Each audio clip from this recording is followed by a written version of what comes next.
আজকের গল্পটি শুনে আপনি আপনার চোখ থেকে পানি ফেলতে বাধ্য হবেন। তো আশা করি গল্পটি শুনে আপনাদের অনেক ভালো লাগবে। তো পুরো গল্পটি শুনুন।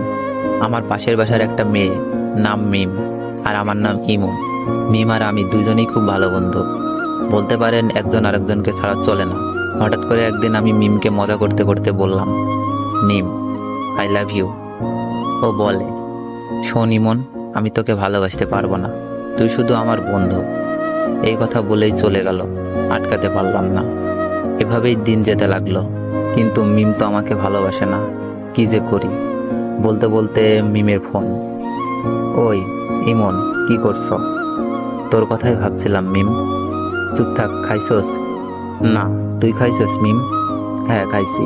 তুই এখনই খেয়ে নে, আর মাঠে তাড়াতাড়ি আয়। আচ্ছা, বলেই লাফাইতে লাগলাম। মিমের মনে হয়তো আমার জন্য ভালোবাসা জাগছে। তাড়াতাড়ি খেয়ে গেলাম, গিয়েই বললাম, কিরে মিম, হঠাৎ জরুরি তলব? সামনে আমাদের এক্সাম রে, খুব টেনশনে আছি। কোনো চিন্তা করিস না, ফেল করলে তোরে তো আমি বিয়া করবো, তারপর 2টা ক্রিকেট খেলার টিম বানাবো, তোর এক দল আমার এক দল। বলেই হাহা করে হাসি দিলাম।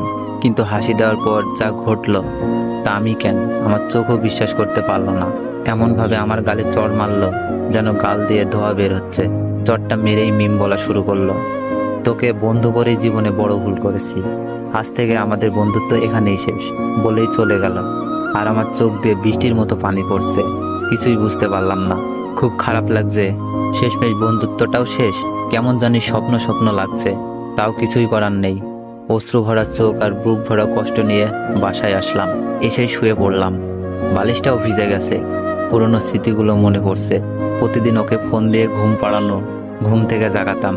দিনে কমপক্ষে 100 বার ফোন আর মেসেজ তো আছেই। সব স্মৃতিগুলো মনে পড়ছে। আমাদের বন্ধুত্ব শেষ হলেও আমি ঠিক আগের মতোই ফোন দিতাম, মেসেজ দিতাম। মিম খুব বিরক্ত ফিল করত, তারপরও কথা বলতে চাইতাম। হঠাৎ একদিন দেখলাম মিম পার্কে বসে এক ছেলের সাথে হেসে হেসে কথা বলছে, যেন কলিজাটা ছিঁড়ে যাচ্ছে। তাই বাসায় এসে পড়লাম। বুকটা ব্যথা করছে, তাই ভাবলাম মিমকে একটা ফোন দিই। অনেকবার কল হওয়ার পর রিসিভ করলো।